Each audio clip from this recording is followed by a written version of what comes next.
আনুল কারিমে সূরা তাওবার 111 নম্বর আয়াতে আল্লাহ কয়, ইন্নাল্লাহ হাশতারা মিনাল মুমিনিনা আনফুসাহুম ওয়া আমওয়ালাহুম বিআন্না লাহুমুল জান্নাহ।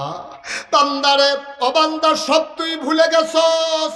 তোরে আমি জিজ্ঞাসিলাম জান্নাতে যাইবিনি, তুই চিৎকার করে বলছিলি হ জান্নাতে যেতে চাই। আমি বলছিলাম ইন্নাল্লাহ হাশতারা, আল্লাহ ক্রয় করে নিয়েছেন মিনাল মুমিনিনা, মুমিনদের কাছ থেকে, আনফুসাহুম ওয়া আমওয়ালাহুম, তাদের জান এবং তাদের মাল। আমরা বলছিলাম কি দিয়া কিনছেন? কয় বিআন্না লাহুমুল জান্নাহ, আমি যেই জিনিসটা দিয়া কিনছি তার নাম হইল জান্নাত। তাহলে জান আমরা বিক্রি করে দিয়েছি কার কাছে? মাল বিক্রি করে দিয়েছি কার কাছে? তাহলে জানের মালিককে, মালের মালিককে, এই জমিন কার? ভাই, জানও আল্লাহর, মালও আল্লাহর, জমিনও আল্লাহর। তুমি একটু চিন্তা করেছো, দেখেছো নাকি? তোমার মুখে দিয়া যা আসে চিৎকার করো। এ আল্লাহ তোমার জানটা দিছে বইলা তুমি এই জান ব্যবহার করে কথা বলো। শরীরে শক্তি আছে বইলা তুমি দৌড় দাও। সুতরাং এই জান আল্লাহর, মাল আল্লাহর। তোমার এই জানের মাল ব্যবহার হবে কেবল আল্লাহর জন্য, ঠিক কিনা? এই জান ব্যবহার করে কারো নামে স্লোগান দেওয়া যাবে না। স্লোগান হবে একমাত্র নারায়ে তাকবীর, আর বাইরে কোনো স্লোগান নাই। উমুক ভাইয়ের চরিত্র, ওই যে কি কি ইয়া, এইসব চলবে না আব্বা। কেবলমাত্র স্লোগান হবে আল্লাহর, কারণ জান আল্লাহর, মাল আল্লাহর, তুমি আল্লাহর, জমিন আল্লাহর। কণ্ঠ দিয়েছেন আল্লাহ, আওয়াজ দিয়েছেন আল্লাহ, সুতরাং আওয়াজ হবে শুধুমাত্র আল্লাহর জন্যে, ঠিক কিনা? কোনো মানুষের জন্য স্লোগান হতে পারে না, কোনো মানব কোনো মতবাদের জন্য স্লোগান হতে পারে না। যেহেতু তুমি আল্লাহর, আমি আল্লাহর, আমরা সবাই আল্লাহর, আর যেতে চাই জান্নাতে। সুতরাং আমরা যারা ইমানদার জান্নাতের আশা করি, মনে রাখা লাগবে ইমান যেহেতু একমাত্র আল্লাহর জন্য এনেছ, ইমান আনার কারণে টিটকারি হবে, মস্কারা হবে। সুতরাং মনে রাখবো, নবী যেমন অটল পাহাড়ের মতো দাঁড়িয়েছিলেন, গাজীপুরের মানুষ মনে রাখা লাগবে মামলা হবে, হামলা হবে, জাল জুলুম নির্যাতন হবে, প্রয়োজনে জীবন দেওয়া যাবে, ইমান দেওয়া যাবে না। রাজি হচ্ছ কিনা? হাত তুলে দেখা।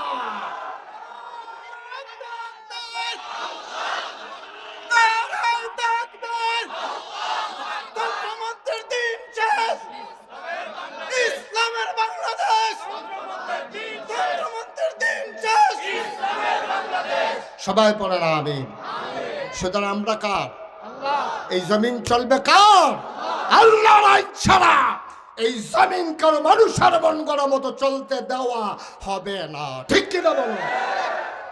এটাই হচ্ছে সিদ্ধান্ত, এটাই ফয়সালা। যদি জান্নাতে যেতে চাও, যদি জান্নাতে যেতে চাও, এর বাইরে কোনো কথা নাই, এর বাইরে কোনো সিদ্ধান্ত নাই। টিটকারি হবে, মস্কারা হবে, তাতে কি আসে যায়? আমার নবীর মানুষ টিটকারি কম মারছে নাকি? আমার নবীর পাগল বলছে, জিনে ধরছে বলছে, জাদুঘর বলছে। আমার নবী কোনোদিন সরে যান নাই। আমার নবীর জন্ম, খুব খেয়াল করে, আমার নবীর জন্ম মক্কায়, শৈশব মক্কায়, কৈশোর মক্কায়, তারুণ্য মক্কায়, যৌবন মক্কায়, বিয়ে করলেন মক্কায়, নবীর শ্বশুর বাড়ি মক্কায়, নিজের বাড়ি মক্কায়, মেয়ে বিয়ে দিলেন মক্কায়, ব্যবসা করলেন মক্কায়, বংশধর মক্কায়, বাড়িঘর মক্কায়। আমার নবী থাকতে পারলেন না মক্কায়। তো তুমি আমি কোন লাটসা বলছি? তুমি আমি কে? আমরা সবার সাথে ভালো, সবার সাথে ভালো, এত ভালো ভালো না, ঠিক কিনা? তোমার যদি সুদখুরেও ভালো কয়, তাহলে বুঝতে হবে তুমি সিটারের হেডকোয়ার্টার। তোমার মদ খুঁড়েও ভালো কয়, সুদখুরেও ভালো কয়, বেনামাজিও তোমারে পছন্দ করে। তুমি হইলে আলু মার্খা মুসলমান, সুটকি তো লাগো, গুস্ত তো লাগো। তোমার ইমান নাই, এটা ইমানের পরিচয় না আব্বা, ইমানের পরিচয় না। তুমি যখন ইসলামের পটে অটল দাঁড়িয়ে যাবা, সুদখুর তোমাকে পছন্দ করবে না, বেনামাজি তোমারে পছন্দ করবে না, ঘুষখুর তোমারে পছন্দ করবে না।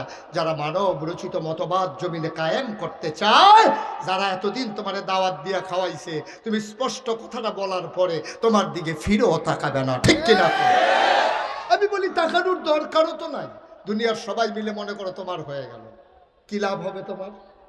দুনিয়ার সবাই মিলে তোমারে যদি দেয় ফুলের মালা, কবরে যাওয়ার পরে যদি গিয়া দেখো জুতার মালা, তাইলে এই ফুলের মালার কোনো দাম নাই। দুনিয়ায় সবাই মিলে যদি দেয় জুতার মালা, কবরে যাওয়ার পরে যদি দেখো হুর গালমানেরা দাঁড়িয়ে আছে ফুলের মালা নিয়ে, তোমারে ডাইকা ডাইকা কয় আহলান সাহলান মারহাবা, মোস্ট ওয়েলকাম, আমাদের ভুবনে আপনাকে স্বাগত। কপাল খুলে যাবে তোমার।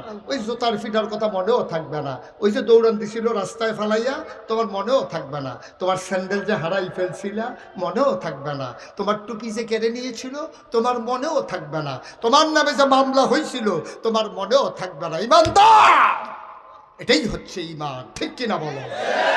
কয়দিনের জিন্দিগি বেড়া বাঁচবেন? কয় বছর? 60, 70, নাইলে 80, নাইলে 90। আপনি কই যান? এখন তো এখন তো যাওয়া লাগে, এখন লোক নেই। আমিন কর, জোরে কর। কষ্ট হইতেছে আপনাদের? আমি প্রথমে মনে করছিলাম বেশিক্ষণ ওয়াজ করব না, এখন সিদ্ধান্ত বদলাইছি, দেরি সাংঘাতিক দেরি। এমন আছে ফজরের আজানও দিতে হয়, ফজরের নাইয়া বেড়াইয়া সিফা দিয়া লাইছে।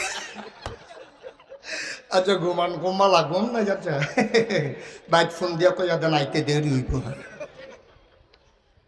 আমিন কয় না রে ভাই?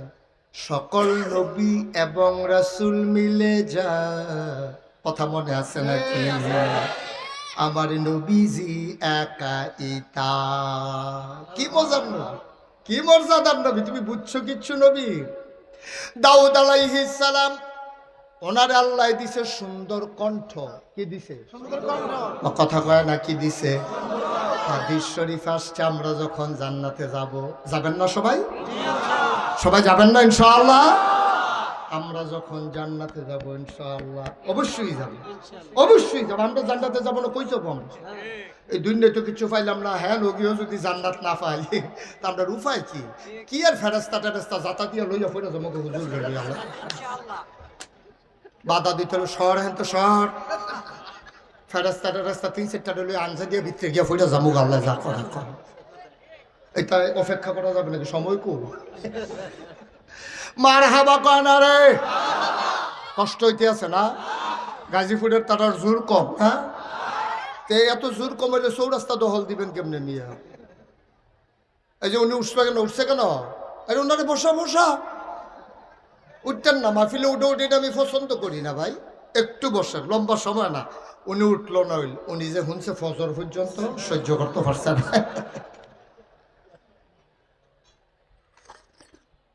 বেড়া আমরা যারা আখিরি জমানার নবীর উম্মত, আমরা যে আল্লাহ কত বুদ্ধি দিছে, তোমরা বুদ্ধির তো কামও লাগাইছো না।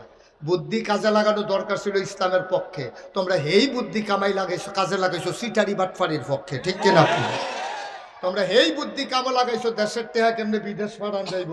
কত কায়দা কইরা মালয়েশিয়া নিয়ে টেহা বাড়াইছে, কানাডায় গিয়া বেগম পাড়ায় সেকেন্ড হোম বানায়। ওই যে কায়দা করে বুদ্ধি কামা লাগানোর দরকার ছিল ইসলামের পথে, সেই বুদ্ধি কাজে লাগাইছে ব্যক্তিগত স্বার্থে। কানাডা নিয়ে টেহা বাড়ায়, মালয়েশিয়া টেহা বাড়ায়। আমি কই বেড়া তুমি কি আল্লাহরে চিনছ? আল্লাহরে তো তুমি বুঝোই নাই। আল্লাহ তো ধরে ধরে ধরে না, ধরলে আল্লাহ। এই যে এখন খাইছে ধরা, 17 বছর লাগাইয়া যা জমাইছে ফাটাই টাটাই সারছে। হেতে গিয়া সদরঘাট, কি সুন্দর দাড়ি, কি সুন্দর পাঞ্জাবি, সাদা ফকফকিয়া, হ্যাঁ মনে যেমন ফেরেস্তা নাজিল হইছে। ওমা সদরঘাট নৌকার ভিতরে ধরা পড়ছে, কামাইয়া কুমাইয়া হোমা।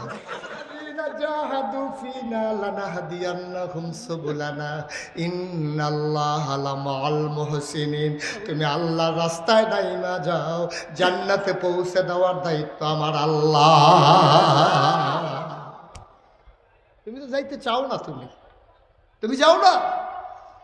তুমি 2টা কাজ শুধু করো, বিধান মানবা আল্লাহর, তরিকা মানবা নবীজির।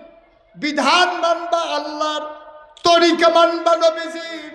আমার মুসলমান তরিকা মানতে চায় না, নবীর আগমনে খুশি হইয়া মিছিল বার করতে চায়।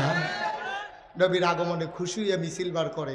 আমার মনে হয় 15-20 বছর পরে কোনো বাচ্চারে যদি জিগায় যে 12ই রবিউল আউয়াল কারে কয়, তো তে কইব সারাদিন মিছিল করন, মাগরিবের আগে দিয়া জিলাপি খাও। না এটা নমুনা ধরছে তো, ঠিক কিনা কন? কারণ এটাই তো শুরু হয়েছে। 12 মাস ইসলামের খবর নাই, নামাজের খবর নাই, রোজার খবর নাই। তে যে বিড়ি টানে মনে হয় যেন ঈদের বাচ্চাটা তার লগে লগে হাঁটতে আসছে। 5 ওয়াক্ত নামাজের খবর নাই, টুপির খবর নাই, দাড়ির খবর নাই।